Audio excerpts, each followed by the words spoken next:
First of all, I just want to say that just because you grew up with something does not make it the original version. I'll say it again for the people in the back of the class. Just because you grew up with something does not make it the original version. The reason why I decided to make this video is because I felt really strongly about it, and I never heard anyone make the case that I'm trying to make. Gia in the house, telling the people them what it's all about, and the music's right. Tell them, make them know. First of all, part 2. Disney's version of The Little Mermaid is not the original version. That's why they call it Disney's The Little Mermaid. The original version of the story is by Hans Christian Andersen. Like most stories made by Disney, it comes from something else. It is derived from an existing fairy tale or existing folklore. Just like Pinocchio, just like Frozen, that comes from the Snow Queen. Just like Snow White, just like Cinderella, just like Beauty and the Beast. None of those were originally conceived of by Disney themselves. That's why it says Disney's Pinocchio, Disney's Snow White, Disney's The Little Mermaid, etc. There's a reason for that, because it's their version of that tale. So all y'all people that want to yell, not my Ariel, not my Ariel, you guys aren't realizing that Ariel isn't even the original character. The original version of the movie that I'm aware of came out in 1979. Disney's The Little Mermaid didn't come out until 1989. And I will leave in the description box below the link to the movie that I'm referring to. It's about an hour long, and it depicts Hans Christian Andersen's version of The Little Mermaid. That is the original version that I'm aware of, and in that version, there are 3 major differences. Spoiler alert, okay? Number 1, she never gets her voice back. First of all, her name is Marina, and unlike Ariel, she never gets the use of her voice back. Number 2, in her deal with the Sea Witch in Hans Christian Andersen's version, every step she takes will feel like knives cutting her feet, or like she is walking on glass, shattered glass. But she's mad graceful though. Like every step she takes, it looks as though she's floating on air. So that's sort of the balance of that. It feels painful with every step, but she looks graceful and ethereal like. Number 3, if the prince falls in love with another and marries another, her heart will break and she will become sea foam. Basically, she will perish, she will expire, she will die. And in Hans Christian Andersen's version, that's exactly what happens. The prince falls in love with another woman romantically, ends up marrying that woman. Marina's heart breaks and she becomes sea foam. And I won't even add the twist that's in it, because she ends up having a decision to make, and she chooses the selfless act of just allowing herself to die. But very different from Disney's version. When I saw Disney's version of The Little Mermaid, I was overjoyed. They made it so much more kid-friendly. I was like, oh my God, she did get the prince. She didn't die. I was so happy she didn't die, y'all. And so the music and everything else was just the icing on the cake. But yeah, like in Disney's version, like I said, it's a lot more sanitized. It's a lot more kid-friendly. There's a lot less pain and like adult themed sacrifice and things like that.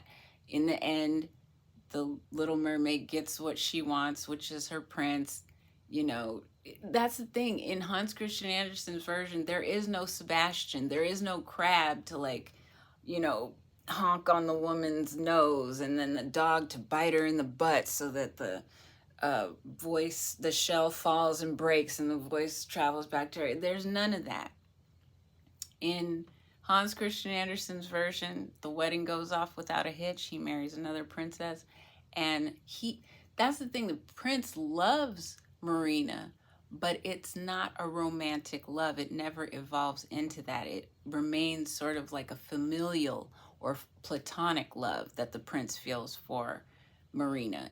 It just never works out. So anyway, the reason why I decided to make this video is because I felt really strongly about it, and I never heard anyone make the case that I'm trying to make, is that if you want to talk about the original version, we can, but don't pretend that by casting a black woman as the main character in The Little Mermaid, that's somehow not sticking to the original.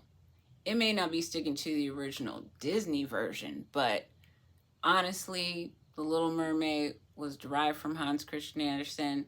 And if you're arguing, okay, it's still, based on Greek mythology, it's still white characters, honestly, a lot of things are derived from African mythology. So we can talk about that as well.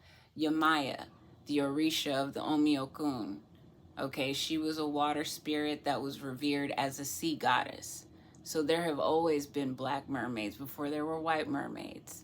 Just like most things, everything is derived from Africa. Everything originates there. The first people that walked the earth were black people. So the first Little Mermaid was a black mermaid. How about that? Am I blowing your mind yet? Am I blowing your mind? Okay. So Yamaya, and don't take my word for it. Look it up for yourself. Do your own research. Like my dad always said, do your own research and be careful where you get your information. I could be lying, but if I'm lying, I'm flying. And I'm keeping it a buck. I'm keeping it 100. I'm keeping it a stack, because I'm just so tired of people saying, oh, it's not the original version. It's not the original version. If you want to talk about King Triton, in real life, in real Greek mythology, King Triton was actually Poseidon's herald. King Triton was to Poseidon what Sebastian is to King Triton in The Little Mermaid. Just like Hermes was the herald for Zeus, and a herald is someone that brings messages back and forth. If Zeus has something to tell somebody, he'll have Hermes communicate what he has to say. That's what a herald's job is. And King Triton, he was sort of a king, but the real king of the sea was Poseidon. And King Triton was actually his herald, someone who kind of like a gopher, go and tell someone this, tell someone this. So King Triton was really like a personal assistant. He was like what Sebastian was in the movie. But ain't nobody ready to talk about that. If you want to talk about the sticking true to the original version, a lot of things have been altered and changed. Like, only thing that's guaranteed besides death and taxes is change. You either adapt or you die. So I suggest that everyone that's getting all up in uproar about Halle Bailey being cast as the Little Mermaid, build a bridge and get over it. Because ain't nobody fixing to uncast her just because you mad. And I think the biggest point I want to make is this.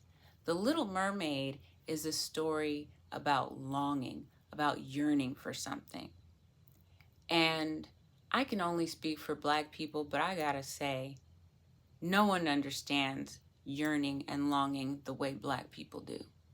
On a deep, spiritual, emotional level, we have been longing to be equal for centuries. We have been longing to not be treated as second-class citizens for centuries. We have been begging for the socioeconomic gap and disparities to be closed for centuries, okay? Like, we understand what it is to yearn for something, to long for something, to be more than what we have been designated as. I think maybe with the exception of the transgendered community longing to be the correct gender because they feel the gender they've been given is an error.